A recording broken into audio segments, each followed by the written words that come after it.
Mirëmbrëma, mirë se jeni rikthyer. Sot do të lexojmë histori të rasteve, pikërisht rastet e gjithë momenteve kur kemi pasur një ndryshim tërësor vetëm nga mënyra se si njerëzit kanë filluar e kanë implementuar në jetën e tyre, pikërisht fuqinë e vetdijes të Neville Goddard. Pra kanë marrë mësimin edhe kanë arritur të ecin përpara në jetën e tyre përmes këtyre mësimeve. Do të jetë jashtëzakonisht e dobishme në këtë pikë të citoj një sër shembuj specifik të zbatimit të suksesshëm të këtij ligji. Janë dhënë historitë aktuale të rasteve. Në secilën prej tyre problemi është përcaktuar qartë dhe është përshkruar plotësisht mënyra se si është përdorur imagjinata për të arritur gjendjen e kërkuar të ndërgjegjes. Në secilin prej këtyre rasteve, autori i këtij libri ose ishte i prekur emocionalisht, ose ju treguan faktet nga personi i përfshirë. 1. Ky është një tregim me çdo detaj të cilin njoh personalisht. Në verën e vitit 1943, një ushtar i sapo rekrutuar u vendos në një kamp të madh të ushtrisë në Louisiana. Ai ishte shumë i etur për të dalë nga ushtria, por vetëm me një mënyrë krejtësisht të nderuar. E vetmja mënyrë që ai mund ta bënte këtë ishte të aplikonte për lirim. Më pas, aplikimi e kërkonte miratimin e komandantit të tij për të hyrë në fuqi. Në bazë të rregulloreve të ushtrisë, vendimi i komandantit ishte përfundimtar dhe nuk mund të apelohej. Ushtari, duke ndjekur të gjitha procedurat e nevojshme, bëri kërkesë për lirim. Brenda 4 orëve, kjo kërkesë aplikim u kthye me shënimin i pamiratuar. I bindur se nuk mund të apelonte vendimin të ndonjë autoritet më i lartë, ushtarak apo civil, ai u drejtua ndërgjegjes së tij, i vendosur të mbështetej në ligjin e supozimit. Ushtari e kuptoi se ndërgjegja e tij ishte i vetmi realitet, se gjendja e tij e veçantë e ndërgjegjes i përcaktonte ngjarje që ai haste. Atë natë, në intervalin ndërmjet rënjes në shtrat dhe rënjes në gjumë, ai u përqendrua në përdorimin e ndërgjegjshëm të ligjit të supozimit. Në imagjinat, e ndjeu veten të ishte në apartamentin e tij në New York City. E vizualizoi apartamentin e tij, domethënë në mendjen e tij, ai pa në të vërtetë apartamentin e tij, duke imagjinuar mendërisht secilën nga dhomat e njohura me të gjitha orëndit gjallërisht reale. Ti mund të kujtohesh, mund të kthehesh mbrapa në kujtime, edhe të kujtosh diçka, por thjesht përqendrohesh në vetëm një detaj. Ideja është që të përqendrohesh tërësisht në të gjitha detajet dhe për një moment të duket sikur vërtet po jeton aty. Me këtë foto të vizualizuar qartë dhe i shtrirë në shpinë, ai u relaksua plotësisht fizikisht.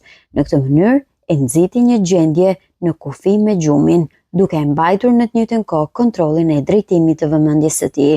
Kur trupi i tij ishte plotësisht i palëvizshëm, ai supozoi se ishte në dhomën e tij dhe ndjeu veten të shtrirë në shtratin e tij. Një ndjenjë shumë e ndryshme nga ajo e shtrirjes në një shtrat të ushtrisë. Në imagjinat ai u ngrit nga shtrati, eci nga dhoma në dhomë, duke prekur pjesë të ndryshme të mobiljeve. Më pas shkoi te dritarja dhe me duart të mbështetura në prag e shikoi rrugën përballë banesës së tij. Aq e gjallë ishte ajo në imagjinatën e tij, sa pa me detaj trotuarin, parmakët, pemët dhe tullat e kuqe të njohura të ndërtesës në anën e kundërt të rrugës. Më pas, u kthye në shtratin e tij dhe ndjeu veten duke shkuar për të fjetur. Ai e dinte se më e rëndësishmja në përdorimin e suksesshëm të ligjit ishte që në momentin e rënjes në gjumë, ndërgjegja e tij të mbushej me supozimin se ai ishte tashmë ai që donte të ishte. Gjithçka që bëri në imagjinat bazohej në supozimin se ai nuk ishte më në ushtri. Natë pas nate, ushtari e shfaqi këtë dramë. Natë pas nate në imagjinat e ndjeu veten të shkarkuar me nder në shtëpinë e tij, duke parë tërë mjedisin e njohur e duke rënë në gjumë në shtratin e tij. Kjo vazhdoi për 8 net. Dhe imagjinoni pak, për disa njerëz mund të duket një përjetësi një javë, por për vetëm 8 net ai arriti. Për 8 ditë përvoja e tij objektive vazhdoi të ishte drejt për drejt e kundërta me përvojën e tij subjektive në vetdijen çdo natë para se të flinte.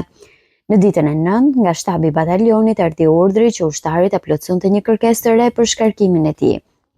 Menjëherë pasi u bë kjo, ai urdhërua të paraqitej në zyrën e kolonelit. Gjatë diskutimit, koloneli e pyeti nëse dëshironte akoma të dilte nga ushtria. Pas marrjes së përgjigjes pohuese, koloneli tha se ai personalisht nuk ishte dakord dhe ndërsa kishte kundërshtime të forta për miratimin e shkarkimit të tij, ai kishte vendosur të anashkalonte këto kundërshtime dhe ta miratonte atë. Brenda pak orësh, ablikimi u miratua dhe ushtari, tashmë një civil, ishte në tren për në shtëpi.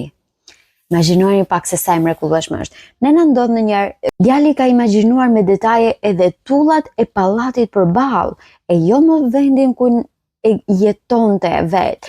Dhe ndonjëherë mendojmë sa jemi ne të vëmendshëm ndaj gjërave në të cilat kemi në ambientin ton.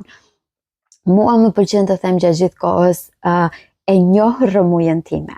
Domethënë, mund të kem disa gjëra që për shumë të tjerë mund të duken rrëmuj, ose për shumë të tjerë mund të duken sikur nuk janë në vendin e duhur.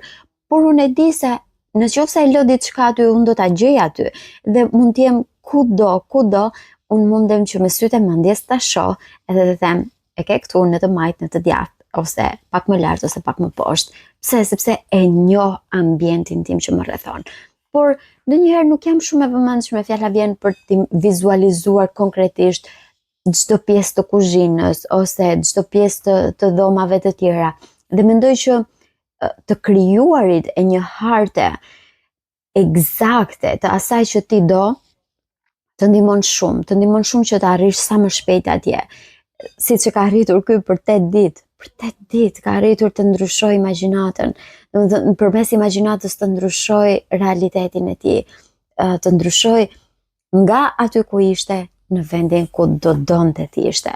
Dhe ne ndonjëherë nuk harrojmë, fjala vjen, kemi një njerëz të smur, na kujtojnë vetëm ditët kur ka qenë smur. Edhe harrojmë që tulemi për 5 minuta dhe të thjesht ta vizualizojmë në ditët më të mira, në ditët kur ka qenë me shëndet të plot, dhe të mundemi vërtet që t'i kthejmë ato ditë, përmes imagjinatës duke i projektuar në jetë tek personi i duhur. Rasti i dytë është, ky është një tregim i habitshëm i një biznesmeni jashtëzakonisht të suksesshëm që e demonstron fuqinë e imagjinatës dhe ligjin e supozimit. Unë e njoh nga afër këtë familje dhe të gjitha detajet më janë treguar nga djali i përshkruar këtu. Tregimi fillon kur ai ishte 20 vjeç. Ai ishte pranë më të moshuarve në një familje të madhe me 9 vëllezër dhe 1 motër. Babai ishte një nga ortakët në një biznes të vogël tregtar. Në vitin e tij të 18, vëllai i përmendur në këtë tregim u largua nga vendi ku ata jetonin dhe udhëtoi 3200 kilometra për të hyrë në kolegj e për të përfunduar arsimin e tij. Menjëherë pas vitit të parë në kolegj, e thirrën në shtëpi për shkak të një ngjarje tragjike në lidhje me biznesin e babait të tij. Ndërmjet makinacioneve të bashkëpunëtorëve të tij, babai jo vetëm që u detyrua të largohej nga biznesi i tij, por ishte objekt i akuzave të rreme që ishin në kundërshtim me karakterin dhe integritetin e tij. Në të njëjtën kohë, atij ju hoq pjesa e tij e drejtë në kapitalin e biznesit. Një goditje shumë e madhe për një familje me 10 persona, siç duket. Rezultati ishte se ai e gjeti veten shumë të diskredituar dhe pothuajse pa para. Pikërisht në këto rrethana e thirrën djalin në shtëpi nga kolegji. Nuk ka pasur mundësi as të paguajë më kolegjin e djalit. Ai u kthye, zemra e tij u mbush me një vendim të madh. Ai ishte i vendosur se do të bëjë jashtëzakonisht i suksesshëm në biznes. Personalisht më pëlqejnë shumë këto historitë kur ti e përjeton dështimin ose të prek dështimi kaq thellë sa ti e di që në momentin kur ti arrin fundin, domethënë është një top që po bie, arrin fundin dhe në momentin që ke arritur fundin, ti e di që vetmja mënyrë për të shkuar është lart. Edhe ti e di që zemra jote është e mbushur totalisht me këtë vendim. Gjëja e parë që ai dhe babai i tij bën ishte të përdorin ato pak para që i kishin për të filluar biznesin e tyre. E morën me qira një dyqan të vogël në rrugë anësore jo shumë larg biznesit të madh. I ati, të cilit kishin një nga pronarët, i ati, të cilit kishin një nga E morën me qira një dyqan të vogël në një rrugë anësore, jo shumë larg biznesit të madh. Biznesit të madh ku Jati kishte qenë një nga pronarët kryesor. Atje e nisën një biznes të prirur për shërbimin e vërtet ndaj komunitetit. Menjëherë pas kësaj i biri me ndërgjegjen instinktive se do të funksiononte e përdori me vetdije e imagjinatën për të arritur një objektiv thuajse fantastik. Çdo ditë rrugës për në punë dhe gjatë kthimit kalonte pranë ndërtesës së ish biznesit të Atit, biznesi më i madh i këtij lloji në vend. Ishte një nga ndërtesat më të mëdha me vendodhjen më të spikatur në zemër të qytetit. Në pjesën e jashtme të ndërtesës ishte një tabelë e madhe në të cilën ishte pikturuar emri i firmës me shkronja të mëdha të zeza. Ditë pas dite, teksa kalonte në mendjen e djalit, mori formë një ëndër e madhe. Ai mendoi se sa e mrekullueshme do të ishte nëse do të ishte familja e tij ajo që do ta kishte këtë ndërtesë të madhe, familja e tij që e zotëronte dhe drejtonte këtë biznes të madh. Një ditë, teksa qëndronte duke vështruar ndërtesën në imagjinatën e tij, e pa një emër krejtësisht të ndryshëm në tabelën e madhe matan hyrjes. Tani shkronjat e mëdha shkruanin emrin e familjes së tij. Në këtë rast nuk përdorin emra të vërtet për hir të qartësisë. Në këtë tregim do të përdorim emra hipotetik e do të supozojmë se emri i familjes së djalit ishte Lordard. Do më thënë, supozoj dhe gjeti këtë lloj emri, nuk e di do më thënë. Aty ku në tabel shkruaj F.N. Moth & Co, në imagjinat, ai në fakt pa emrin shkronjë për shkronjë në Lordard & Sons. Sa e bukur. Kjo ndonjëherë mund të nisë edhe ajo dëshira më e madhe, imagjinata jote më e madhe mund të nisë edhe pak si nga smira ose pak si nga zilia, thjesht ajo dëshira për të pasur diçka që e ka dikush tjetër. Por kjo është mënyra më e mirë, njerëzit që arrin të përdorin zilinë e tyre për ta bërë jetën e tyre të mrekullueshme. Jo, e kam zili unë këtë, atëherë do shkoj ti shkatërroj çdo gjë që ka, do shkoj e kam zili këtë se ka fytyrën e bukur, do t'i hedh acid edhe ti djeg fytyrën ose ku di una. Do të thënë gjëra nga më të çuditshme që jemi mësuar të shohim nëpër telenovela. Por jo, zilia ndonjëherë mund të jetë shtys mjaftueshëm e mirë që të bëj ty të kërkosh më shumë nga vetja dhe ti thua, të tjerët e kanë këtë, duhet ta kem edhe unë, por në mënyrën time, sigurisht. Ai mbeti duke shikuar tabelën me sy hapur, duke imagjinuar se shkruante në Lordard & Sons. 2 herë në ditë, javë pas jave, muaj pas muaj, për 2 vjet, ai shihte mbiemrin e tij mbi ballinën e asaj ndërtese. Ishte i bindur se nëse do të ndihej mjaftueshëm se një gjë ishte e vërtet, do të ishte kështu. Dhe duke e parë në imagjinatën e tij emrin e familjes së tij në tabel, që nuk kuptonte se ata zotëronin biznesin, ai u bind se një ditë ata do ta zotëronin atë. Gjatë kësaj periudhe, ai tregoi vetëm një personi se çka po bënte. Ai besoi nënës së tij, e cila me merakosje të dashur përpoq ta dekurajonte për ta mbrojtur atë nga diçka që mund të ishte një zhgënjim i madh. Siç ndodh tipikisht me nënat. Pavarësisht kësaj, ai këmbgulte ditë pas dite. 2 vjet më vonë, kompania më e madhe dështoi dhe ndërtesa e lakmuar doli në shitje. Në ditën e shitjes, ajo nuk dukej se ishte pronë më afër se sa kishte qenë 2 vjet më parë kur ai filloi të përdorte ligjin e supozimit. Gjatë kësaj periudhe, ata kishin punuar shumë dhe klientët e tyre kishin besim të plotë tek ata. Megjithatë, ata nuk kishin fituar as afërsisht sa shuma e parave të nevojshme për blerjen e pronës, as nuk kishin ndonjë burim nga i cili mund të merrin hua kapitalin e nevojshëm. Mundësinë e tyre për ta marrë atë e bënte edhe më të largët fakti se kjo konsideroi si prona më e dëshirueshme në qytet dhe një numër i biznesmenëve të pasur ishin të përgatitur për ta blerë atë. Në ditën e vërtetë të shitjes për habin e tyre të plot, një burr, pothuajse një i huaj krejt i panjohur, hyri në dyqanin e tyre dhe u ofroi ta blindnin pronën. Për shkak të disa kushteve të pazakonta të përfshira në një transakcion familjar, familja e djalit nuk mundi të bënte asnjë ofertë për pronën.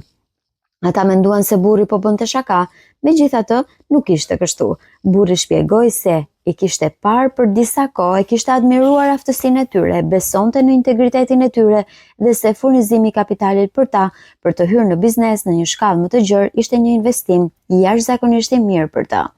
Ai thjesht ka parë mundësinë e tij. Po atë ditë, prona ishte e tyre. Ajo që i biri kishte këmbgulur ta shite në imagjinatën e tij, ishte tashmë realitet. Pretendimi të huajt ishte më se justifikuar. Sot kjo familje zotëron një vetëm biznesin e caktuar të përmendur, por i zotëron shumë nga industritë më të mëdha në vendin ku jetojnë. I biri, duke parë mbiemrin e tij mbi hyrje në kësaj ndërtese të madhe shumë kohë para se të ishte aty, po e përdorte pikërisht teknikën për të dhënë rezultate të tjera, për dhënë rezultate në çdo fushë të biznesit. Duke supozuar ndjenjën se ai tashmë e kishte atë gjë që kishte merak, duke e bërë këtë një realitet të gjallë në imagjinatën e tij me këmbgulje të vendosur pavarësisht nga pamja apo rrethanat, ai në mënyrë të pashmangshme bëri që ëndrat e tij të bëhen realitet. Po më pëlqen shumë ky kapitull. Po më pëlqen shumë kjo mënyrë se si ka sjell këto rastet, kështu që janë 8 raste. Dhe në këto 8 raste do t'i lexojmë 2 nga 2. Sepse mendoj që do të na bëj shumë mirë. Do të na bëj shumë mirë që mesazhi i fundit që marrim në darkë, unë e di që do rrini në TikTok edhe në Instagram për 2 orë të tjera mbas kësaj video, po në sensin që diku në mendjen tuaj do të endet ky mendim, edhe ju do ta dini se pikërisht është dikush që ja ka dalë mban. Kështu që edhe ty nuk të mungon asgjë t'ja dalësh mban.